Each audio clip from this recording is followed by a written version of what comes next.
9 ऑगस्टला शुक्रवारी नागपंचमी असून या दिवशी पाटावर किंवा भिंतीवर नागाचे चित्र काढले जाते आणि मातीचे नाग आणून त्यांचे पूजन केले जाते।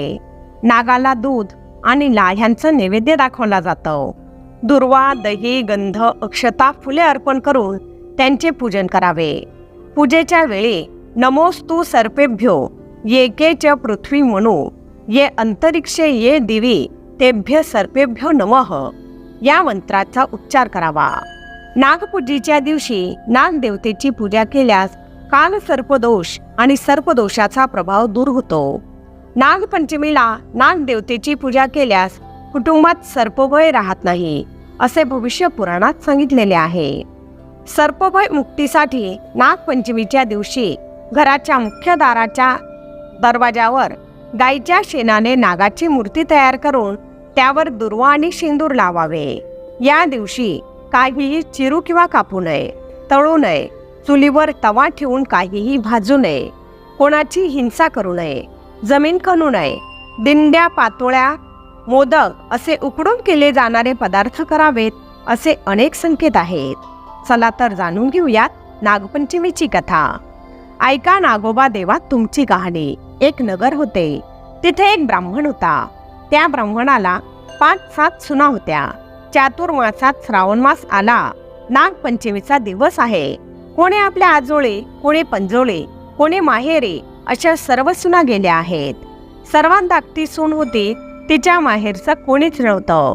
तेव्हा ती जरा खिन्न झाली आणि मनात म्हणाली, माझा सर्व संबंधी नागोबा देव आहे असे समजून नागोबा देव मला माहेराहून न्यायला येईल असे म्हणू लागले। शेष भगवानाला तिची करुणा आली। त्यांनी ब्राह्मणाचा वेश घेतला आणि त्या मुलीला नेण्याकरता आले। ब्राह्मण विचारात पडला, हा इतके दिवस कुठे लपून राहिला होता आणि आत्ताच कुठून आला? पुढे त्याने मुलीला विचारले, तिनेही हाच माझा मामा असे सांगितले। ब्राह्मणाने तिची रवानगी केली। त्या वेशधारी मामाने वारुळात नेले। खरी हकीकत तिला सांगितली आणि फणीवर बसून आपल्या बायका मुलांना ताकीद दिली की हिला कोणीही चावू नका। एके दिवशी नागाची नागिन बाळंत होऊ लागली, तेव्हा तिला हातात दिवा धरायला सांगितला। पुढे ती व्याली, तिची पिल्लं वळवळ करू लागली। ही मुलगी भिवून गेली, हातातला दिवा खाली पडला। पोरांची शेपट भाजली, नागिन रागावली। सर्व हकीकत नवऱ्याला सांगितली। तो म्हणाला, तिला लवकरच सासरी पोहोचवू। पुढे ती पूर्ववत आनंदाने वागू लागली। एके दिवशी मुलीला अपार संपत्ती देऊन आपण मनुष्य देह धारण करून नागदेवांनी तिला सासरी पोहोचते केले। नागाची पोरं मोठी झाली। आपल्या आईपाशी चौकशी केली, आमची शेपटी कशाने तुटली? तिने मुलीची गोष्ट सांगितली। त्यांना फार राग आला। हिचा सूड घ्यावा म्हणून ते तिच्या घरी आले।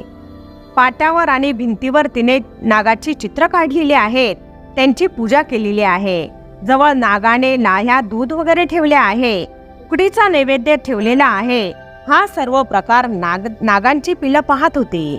सरते शेवटी तिने देवाची प्रार्थना केली, जय नागोबा देवा, जिथे माझे भाऊ लांडोबा पुंडोबा असतील तिथे खुशाल असोत असे म्हणून नमस्कार केला। इकडे सर्व प्रकार त्यांनी पाहून मनातील सर्व राग घालविला। मनात तिच्याविषयी दया आली। पुढे त्या दिवशी तिथे वस्ती केली। दूध पाणी ठेवतात, त्यात पहाटेस एक नवरत्नांचा हार ठेवून ते निघून गेले। दुसऱ्या दिवशी तिने तो हार उचलून गळ्यात घातला। तर जसा तिला नागोबा प्रसन्न झाला तसा तुम्हा आम्हा हो ही 60 उत्तराची कहाणी 5 उत्तरी सुख संपूर्ण। तर मित्रांनो, अशी आहे ही नागपंचमीची कहाणी। व्हिडिओ तर तुम्हाला नक्कीच आवडला असेल। व्हिडिओ आवडला असेल तर लाईक व शेअर करा। तसेच अशाच प्रकारचे नवनवीन व्हिडिओ पाहण्यासाठी आमच्या मराठी टिप्स या यूट्यूब चॅनलला सबस्क्राईब जरूर करा। धन्यवाद।